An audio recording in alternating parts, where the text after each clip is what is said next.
Umuramyi wacu Ishimwe Vestina yanditse ku rukuta rwe rwa Instagram amagambo ateye agahinda ndetse yatumye abantu benshi basa nk'abakanguka, ariko kandi ntabwo ari amagambo yateye abantu ubwoba cyangwa se yabatunguye, kubera ko aherutse gukorana ikiganiro cye n'uwitwa Dorcas murumuna we amwihanangiriza ko atazigera ahubuka mu gushaka akiri mutoya. Reka tunyure muri amagambo Ishimwe Vestina yatangaje ku rukuta rwe rwa Instagram. Ni icyongereza cyoroshye cyane, yavuga ngo today the life I'm living is not the life I choose. Bivuze ko ngo ubuzima arimo uyu munsi cyangwa arimo kubaho uyu munsi atari bwo ubuzima yahisemo. I'm living in a bad situation and I didn't deserve this. Ngo ari kunyura mu buzima bubi cyangwa se ari muri situation mbi atigeze ahitamo. Ngo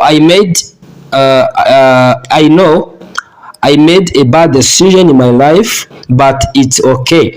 Ngo nafashe icyemezo kibi mu buzima bwanjye ngo ariko ntacyo bitwaye.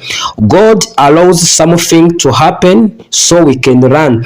Ngo Imana hari igihe yemera ko ibintu bibi bibaho kugira ngo twige. I have learned a lot. Ati nizi ibintu byinshi cyane. No man will ever lie to me again to destroy my life. Ngo nta mugabo uzongera kumbeshya kugira ngo ndimbure cyangwa se arimbure ubuzima bwanjye cyangwa se ngiye ndimba ubuzima bwanjye. The next man I choose to be with. Ngo umugabo nzahitamo kongera kubana nawe, I will first get to know him well. Mbe na mbere nzabanza kumenya neza, know this family cyangwa se amenye umuryango we, and know everything about him cyangwa se amenye buri kintu kimwe kuri we. No one will ever use me again. Ati nta muntu n'umwe uzongera kunkoresha nanone. Ayo namwe magambo rero witwa Ishimwe Vestina yamaze gushyira ku rukuta rwe rwa Instagram, umuramyi ndetse umaze iminsi akora igitaramo cye muri Canada mu mijyi itandukanye hamwe na murumuna we ndetse na manager wabo Murindahabi Irene wita Kasha Makokero. Ibi bintu muka byaramwe bimeze bite?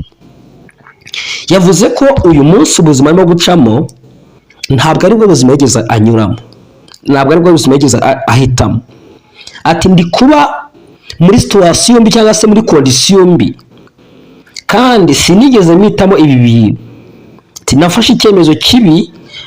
I made a bad decision in my life but it's okay. God allows something to happen so we can't start just we can learn. Bivuze iki? Ango ari guca muri condition mbi, yafashe icyemezo kibi, arimo yigaya, atari kwarigena none Imana yemera ko ibintu bibaho kugira ngo twige. Ugiye gusesengura amagambo uyu mukozi w'Imana yavuze, wabonamo ko hari ukuboko gushaka ko aramupushinze kumuhatiza kuba yabana n'uyu mugabo. Kuko hari ahantu yavuze ngo the next man I choose to be with. Ngo umugabo ukurikira cyangwa se azahitamo wundi kubana nawe ngazabanza akora icyo twakwita investigation kuri we, ngo agenzure buri kamwe kose kuri we ndetse harimo n'umuryango we, ndetse ngo amenye amakuru ye. Ngo nta muntu n'umwe uzongera kujya gute kuba yakoresha Vestina mu nyungu ze cyangwa se kuba yamushingira umuntu atifuza.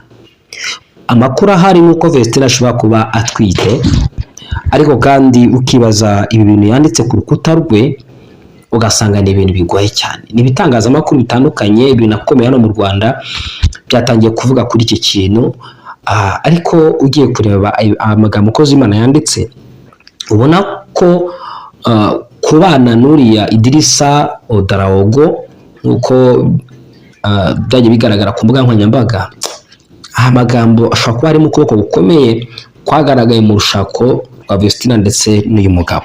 Niba koko nta muntu witiriye konte ye cyangwa se wenda ngo afate telefone ye cyangwa se mudasobwa ye yinjire muri konte abe yakwandika amagambo nk'aya, this is bad situation.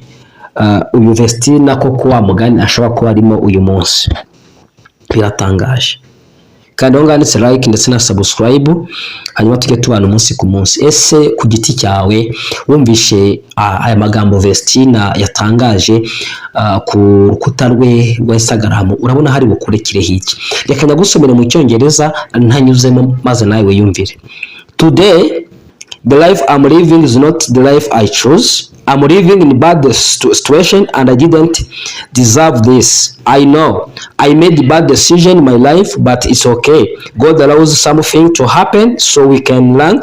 I have learned a lot. No man will ever lie to me again to destroy my life. The next man I choose to be with, I will first get to know him well, know this family and know everything about him. No one will ever use me again.